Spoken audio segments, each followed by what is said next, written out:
Good morning. My name is David Shempen. I'm the Chief Executive Officer here at Del Sol Medical Center. We wanted to come to you this morning and be able to give an update of the patients, the victims from Saturday's incident, Saturday's shooting, as to the patients that we have here in-house at Del Sol. We're incredibly proud. 2 of the patients have been discharged.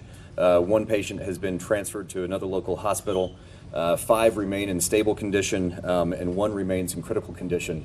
It is absolutely heartbreaking, and I'm terribly sorry to be able to share that 2 of the patients have ended up passing away. 1 elderly woman ended up passing away in the middle of the night, and then another patient just recently passed away. I'm going to have Dr. Stephen Flaherty, our trauma medical director, come be able to share a little bit more about the nature of the injuries.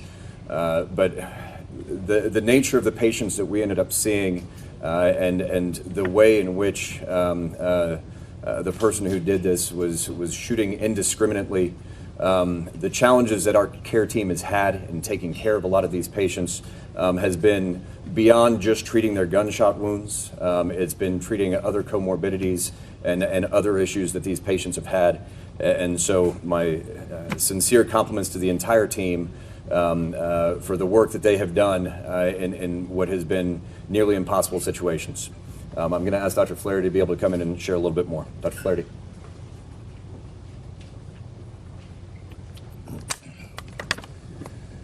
Over the course of the past 48 hours, my partners, Jody Smith, Rahul Rashid, and our adopted partner, Major Chris Bell from William Beaumont Army Medical Center, have been providing surgical support and interventions to patients involved in these shootings.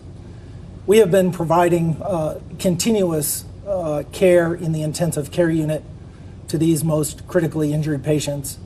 At most times, there has been more than one of us present in the ICU.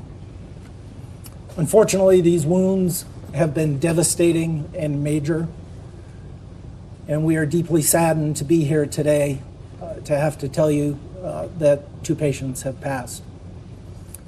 In addition to the care that we have been organizing and leading, there has been an incredibly robust support staff by our sides.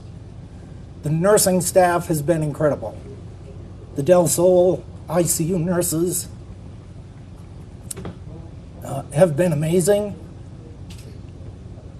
At most times, there have been 2 or 3 nurses at the bedside of each one of these patients. That, of course, is in addition to our respiratory therapists, the other support staff, and the unending support from the leadership of this hospital led by David Shemp. So we are truly heartbroken to have to be here to report this. The wounds that the patients have received have been devastating, consistent with what has been reported as a high-velocity gunshot wound. Our patient who died had major, I can tell you about one of the patients who died. The patient had major intra-abdominal injuries affecting the liver, the kidney, and the intestines. She received massive blood transfusion utilizing all types of blood products, the red cells, in addition to products that help coagulations, FFP, platelets, and cryoprecipitate. I don't think I can add anything more at this point except to echo our deep sorrow on behalf of myself and my team. We were just visiting with the family, and as I'm hugging the son of a guy who just lost his mom, he's talking about the nurses and the doctors and complimenting them to me, and that's what he was thinking about at this point, and being able to convey just what a phenomenal job all of the doctors, all of the team here at Del Sol, all of the Del Sol family has done in taking care of his mom and ultimately all of the 11 victims that we received.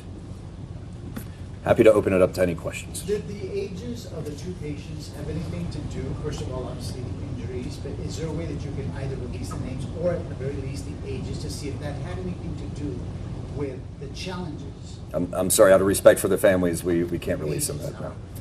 The nature of the injuries to the patients, ages from 35 to 82, again, there were significant amount of comorbidities that some of these patients have had. Was that a challenge in treating them? Absolutely. Sir, Lane Alexander with NBC News. Can you spoke certainly about the patient that passed overnight, the elderly patient. I wonder if you can tell us more about the patient that passed more recently, and if you can talk about the other patient who is in critical condition and how that treatment's going as well. There's nothing that we can share right now about the other two patients.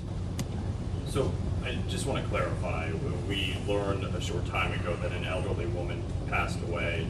Now there's one more in addition to that. Correct. Correct. So correct. We have 22 right now as deceased. Yes. The entire thing. Okay. Yes. Thank you. How long ago was that most recent death? You said more recently. Can you tell us when that patient passed away? Within the past hour.